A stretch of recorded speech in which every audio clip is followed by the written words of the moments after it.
Middle east में पिछले 1.5 साल से चल रही जंग और तनातनी के बीच हमास और हिजबुल्लाह जैसे इजराइल के दुश्मन तो टूट चुके हैं। सीरिया की असद सरकार गिर चुकी है, लेकिन अब भी यमन के हूती बागी अपना दम दिखा रहे हैं। हूती बागी लाल सागर में लगातार इजराइल और उसके साथी मुल्कों के कार्गो जहाजों के लिए मुश्किल तो खड़ी कर ही रहे हैं, साथ ही इजराइल पर भी ये मिसाइल्स या ड्रोन दाग रहे हैं।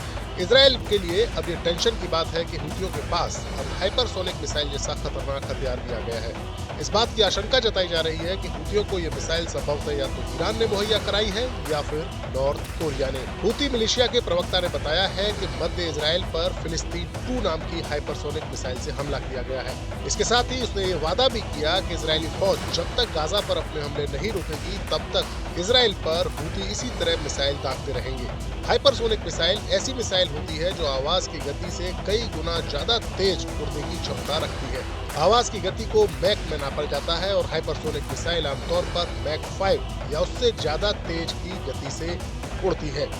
अगर इसे किलोमीटर में देखें तो 6100 किलोमीटर प्रति घंटा इसकी स्पीड होती है। ईरान हूती बागियों का पुराना सपोर्टर रहा है और वो इन बागियों की मिलिट्री मदद करता रहा है। ईरान भले ही हाइपरसोनिक मिसाइल बनाने में कामयाब रहा हो, लेकिन इसकी संभावना काफी कम है कि वो हूतियों को ऐसे हथियार देगा। वहीं दूसरी ओर उत्तर कोरिया, जो बीते कई सालों से आर्थिक तंगी से तो जूझ रहा है, लेकिन उसके पास पैसों की खातिर हूतियों को अपनी इस हाइपरसोनिक मिसाइल को बेचने का विकल्प जरूर मौजूद है। किम जोंग की तरफ से हूतियों के समर्थन में हालांकि कोई बयान तो नहीं दिया गया, लेकिन इस चीजों को किम जोंग कभी खुले में कबूलते भी नहीं है।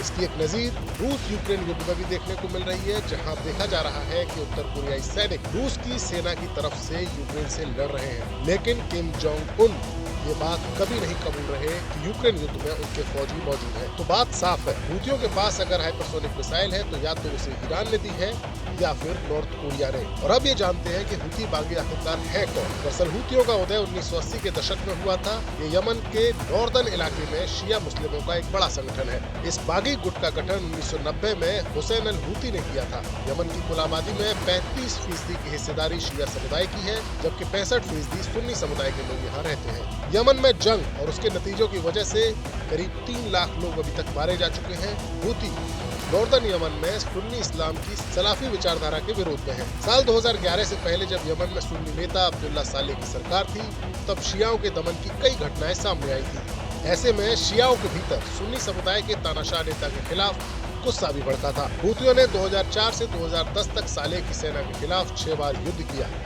यमन में 2014 की शुरुआत में हूती पॉलिटिकली काफी मजबूत हो गए और सादा सूबे पर उनका कंट्रोल हो गया। साल 2015 की शुरुआत में उन्होंने राजधानी सना पर भी कब्जा किया और धीरे धीरे हूती विद्रोहियों का यमन के एक बड़े हिस्से पर कंट्रोल हो गया।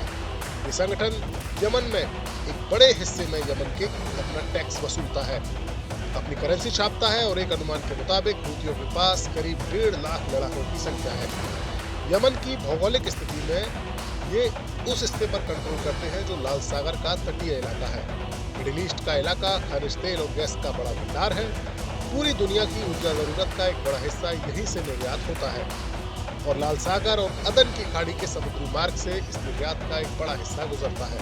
ग्लोबल समुद्री व्यापार का लगभग 15% हिस्सा लाल सागर से ऊपर गुजरता है, जो स्वेज नहर के माध्यम से भूमध्य सागर से जुड़ा हुआ है और यूरोप और एशिया के बीच सबसे छोटा शिपिंग मार्ग भी है। एशियाई और यूरोपीय देशों के अलावा अमेरिका का हित भी इस मेन समुद्री मार्ग से जुड़ा हुआ है।